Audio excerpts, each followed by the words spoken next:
Hello, everyone. Welcome to the very first episode of Flashes of Dynamic Youth Church from the Tables of Salvation Dynamic Youth Global of Salvation International Prayer Christian Church. I am very thrilled to have you guys join me on this new segment created and designed to inspire, motivate, and empower young minds like ours to make impact in society and the whole world at large. Now, today, we're talking about something very crucial, something I find very fundamental, and is the foundation of everything: thinking to create. In other words, our topic for today is thinking to create.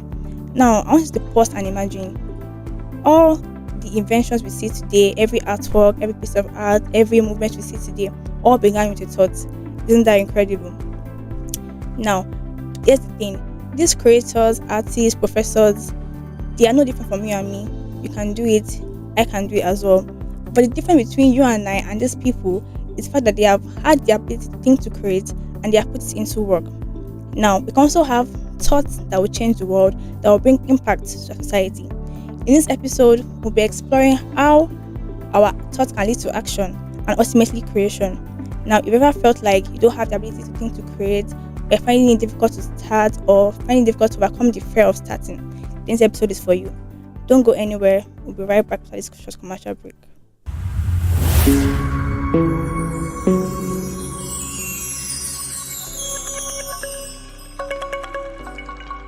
Welcome back from that short break. Once again, our topic for today is thinking to create. Let me start by saying this: there will be no creation without thoughts. Thoughts spark action. Thoughts brings about creation. Now, if there was no thoughts in creating this microphone, it won't be here. It will be non-existent. Now, let me not bore you guys with all of these thoughts. Let me give an example. I don't know if you guys are familiar with the Wright brothers. They invented the airplanes we all use today for transportation. Now, I was reading their biography and I got to find out that their main inspiration for building aircraft was used to them wondering if human beings could also fly. Like they wonder, if birds, eagles, pigeons can fly in the sky, can human beings also fly? And they also thought, okay, human beings can't even have wings. Okay, let us create something that will be like a machine that can take them from one point to the other. Now, can you imagine what kind of thoughts they must have had? That's what we call thinking to create. Thinking to create solves issues. Thinking to create makes impact. Thinking to create makes improvements. Now, I'm sure when you think about this thing, maybe there must have some people and they'll be like, are you guys crazy? Are you guys out of your mind? What do you mean you want to create a machine that will fly in the sky and take you guys from one point to another point? But they still went through with their idea because they knew what they were going for. They knew that, okay, if we start this thing, I can make this kind of impact. And look at them now. Now, I know you might say, okay, now you can be like the Wright brothers. Not everybody has the capacity to think like this. But in actual fact, we all do. They didn't have two heads. I don't have two heads. You also don't have two heads. Now, I know that there are certain barriers, certain limitations to this thinking, and I'll list them out for us now. The very first one I have, which I think is also the common one, is the fear of failure. Now, we're all human beings. We have emotions. We tend to often look at the bad part, negative side effects, instead of looking more of the positive side. Now, what I always say is, never know till you try. You can't know the outcome of something without trying it first. And I always say this: it's better for you to try and fail than not try at all. Because when you try and fail, you know that, okay, you took an effort, you made a step, you did something, you didn't just leave it, you didn't just ignore that thought. But when you don't try at all, you don't even know whether it's a 50-50 thing. You could have worked out and couldn't have worked out. And I always say that even if you fail the first time, second time you're trying to do another thing, you won't fail the second time because you're already conscious of the mistake you made the first time. Now, let's give you an example. Thomas Edison, the inventor of light bulbs, we all know that how he created the light bulb for almost 999 times and failed 999 times and got it the 1000th time. Can you imagine the vision that he must have had? Only him knew what he was trying to create. Can you imagine using lanterns now or candles? Imagine if they have light bulbs. Can you imagine how society would be right now? But he knew what he was going for, and look at him now, he has achieved this goal. Albert Einstein once said that he hasn't failed 10,000 times. He has already found 10,000 ways in which the experiment would not work. That's the kind of mentality you should have if you want to you want to be a great thinker, you want to be a creative thinker. And now what I have here is the fear of judgment. I know, okay, as human beings, we tend to care about what people say, what people think. But the truth is, if you do, people will talk. If you don't do, people will also talk. So why not do what makes you happy? Why not do what makes you feel fulfilled? What makes you feel, or what brings that achievement? What brings that source of joy to you? And one thing is, you never know till you try. Like I said the first time, doing something, if you don't believe yourself first, you don't have self-confidence, you don't have a high self-esteem, how do you want people to buy into your vision? How do you want people to buy into your idea? People always talk, but people need to see. If people see that, oh, what this person is doing actually makes sense, this person is going somewhere, this person has potential, this person idea, okay, there's a vision there, there's a mission here, they will buy into what you're doing, they'll buy into your idea, buy into your thoughts. Now, another part I have here is routines and comfort zones. I feel like they're very important and not even talk about enough, because comfort zones are one of the biggest destroyers of us as human beings. Because comfort zones, let me explain what it means. When I used to a particular routine, like you're comfortable where you are, you're just used to the routine, you don't want to move forward, you don't want to move backward, you're just there, you're just stagnant, you're not moving, you're not elevating, you're not evolving. If I was in one place now, I'm just here all day, I'm not moving, I'm not seeing things, how would any thoughts come into my brain? How would I have the ability to think, to create? Now, this is why we should always learn how to move for our comfort zones, make research. You can move around people that are like-minded, people that people that are high learners, people that are high-end people that have goals they want to achieve as well. But if you just have a normal routine, you just the same thing every day, you don't do anything out of the ordinary, you don't task yourself, you won't have this ability to create, to think. Look at the Wright brothers, for example. Now, I learned that they were just mechanics for bicycles. They only repair bikes, they repair bicycles, they repair many other things.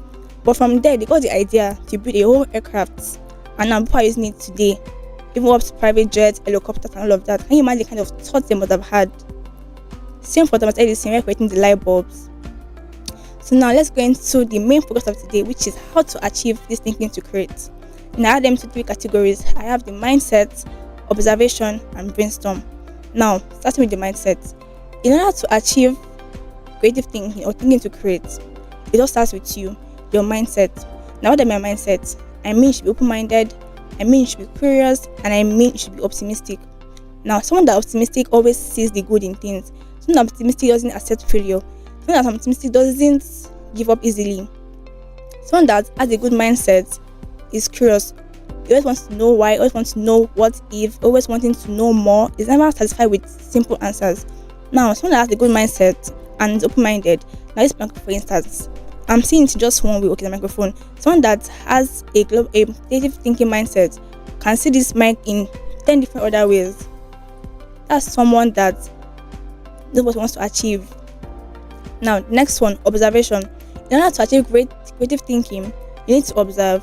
You need to be aware of your surroundings, your environment, aware of the gaps, aware of things that needs to be filled in, aware of patterns, gaps, different things.